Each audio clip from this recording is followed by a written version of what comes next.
Hey everybody, how you doing? This is going to be my Spyderco collection video. I recently acquired one more Spyderco knife, and I guess that legally requires me to make a Spyderco collection video. I'll just get right into this.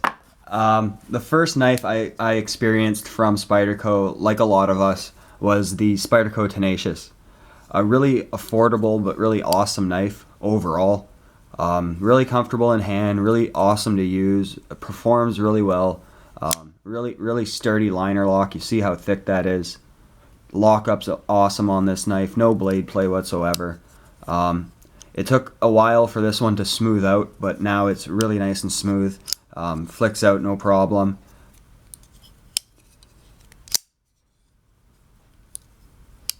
Just for the $40 I spent for this, $43 I think, you can't go wrong.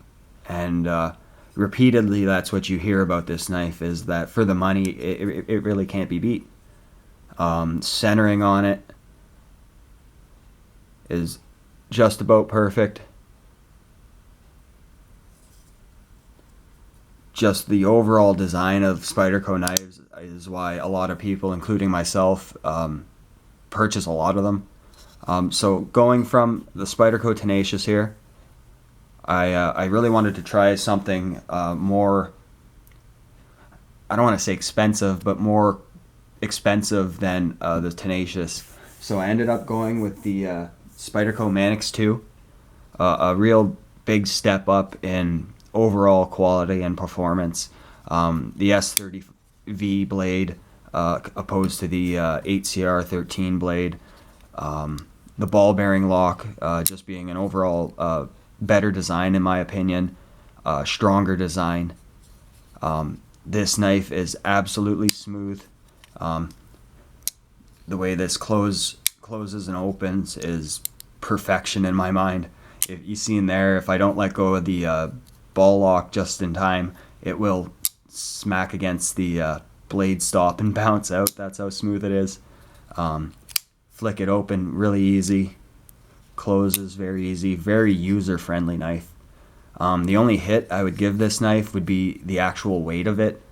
The newer versions of this version is discontinued with the saber ground blade. They no longer make this one. But with the flat ground blade of the Manixes now, or the flat ground version, they do come with heavily skeletonized liners. So I could see me getting one of those too, just to see the difference between this version and that version. But I was so in love with this knife when I got it. I had it for about 3 days and ended up purchasing another one just because I wanted a backup. And I was sort of just in doing so because didn't know it at the time, but when I bought this one, that's right around where Spyderco discontinued these. So I got this one in sort of out-of-box condition, never been used, just open and closed. And once this one runs down and develops blade play or something happens to it, I have a backup for it, which I really like with my better knives. I just put a lanyard on here just so it's easier for me to tell them apart when I have them in my little collection box. From the Manix, I went and bought a in-between version, I'd say, in between the Tenacious and the sort of quality and what you get.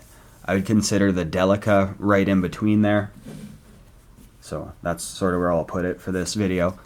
Got this knife, and I'm still sort of on the fence with this knife. I have to be honest with you guys. I will be doing a full-out review about this, so I don't want to get too much into it. But overall, this knife is awesome. But there are some things that are maybe a little bit disappointing. This wouldn't be a hard use knife at all for me. When you put a lot of pressure on this blade, like when you're, let's say, carving wood, you could feel this blade being pushed back and sort of screwing around with this lock bar, making it actually raise up and push down. That's the only fault I'd give this knife. Maybe if it had a little bit more structure to it, it would be a little bit stronger. But that's not the intended purpose for this knife, hard use. So that's more of a criticism on my personal preference than against the knife itself, maybe. Using this for EDC tasks, awesome knife, and couldn't be happier with it. Will be getting another one of these. I'm sort of looking for the G10 version. I'd love one of those. But yeah, really great knife. Does have a strong locking system. I know lockbacks can fail, but this one doesn't have any blade play whatsoever, and you can see by the blade that I do use this. It's pretty scratched. And yeah, that was my experience with the Delica. Really awesome EDC knife, but outside of that, not really too much use goes into that knife for me. From there, really wanted something more of a gentleman's knife. Wasn't really looking at Spyderco just in general, but just looking for a sort of more classier looking knife, maybe less tactical than these look, and settled on the Spyderco Sage. The combination of the way this knife looks when it's open, the overall impressions of it, the carbon fiber, it's not really a intimidating knife at all. And the few times that I've used this in front of people, I've gotten compliments on it and asked questions about it. That's sort of the role, to me, of a gentleman's folder. That being said, this knife can take abuse. It's a very stout liner lock. The lockup on it's super strong, rock solid. No matter what you do, you can't get play in it. You could wiggle that blade back and forth all day long and it won't get play. I've taken this knife apart and put it back together, and it is so easy to do.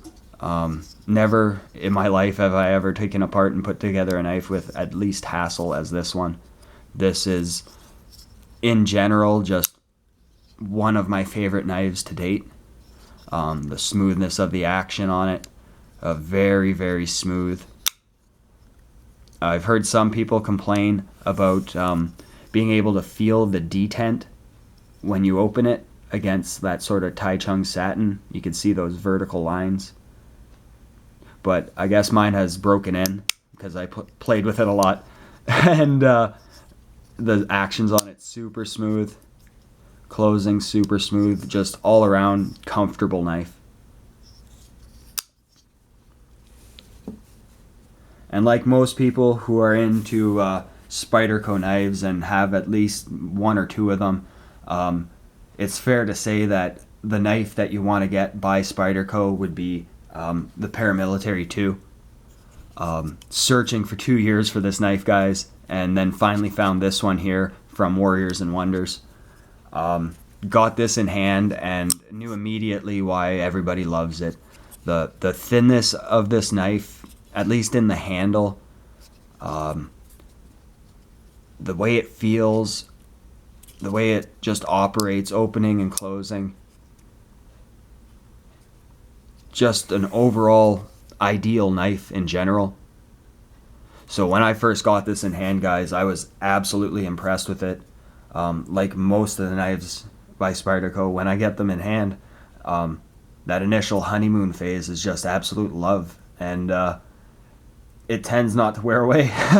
So I guess that's why I don't mind maybe forking over the cash for some of their more expensive knives. The action on this, you can see, it just drops freely. I don't have to shake it closed. When I got this, it was a little bit tight.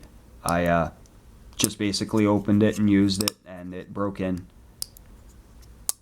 There's no blade play. I hear a lot about there's blade play in these knives, but I guess I got a good specimen here.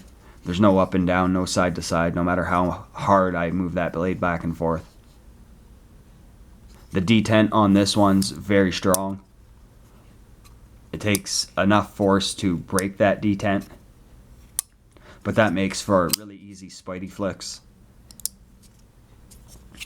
And then recently I went to Toronto and stopped in at a store they have there called Snr Knives. First time I ever been there in person, and just looking through their knives and seen another Paramilitary 2. And this was the one I originally wanted with the black handle scales. So I had to buy it. I wanted 2 paramilitary 2s at least, just so that I could basically use one, and then if something happens to that, I have a backup. So this one's brand new out of box, never been used, only opened a few times, maybe 10 times. You can see the blade doesn't drop free, but if you give it a little shake forward, it does. Action on it's just as smooth as the other one, but it just needs a little bit of breaking in time for the blade to be able to drop like this one.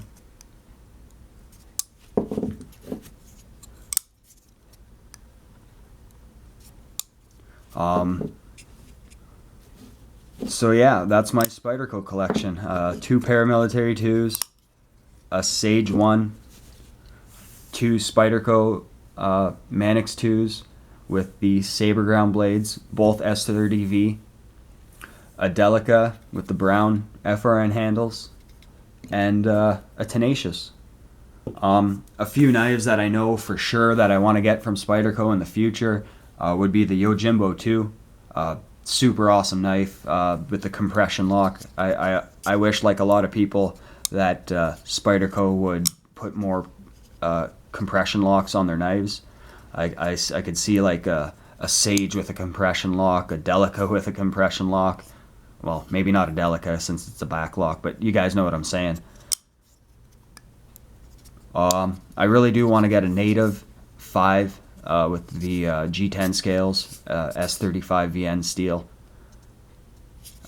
Besides those 2 knives, still looking at Spyderco all the time for my next knife.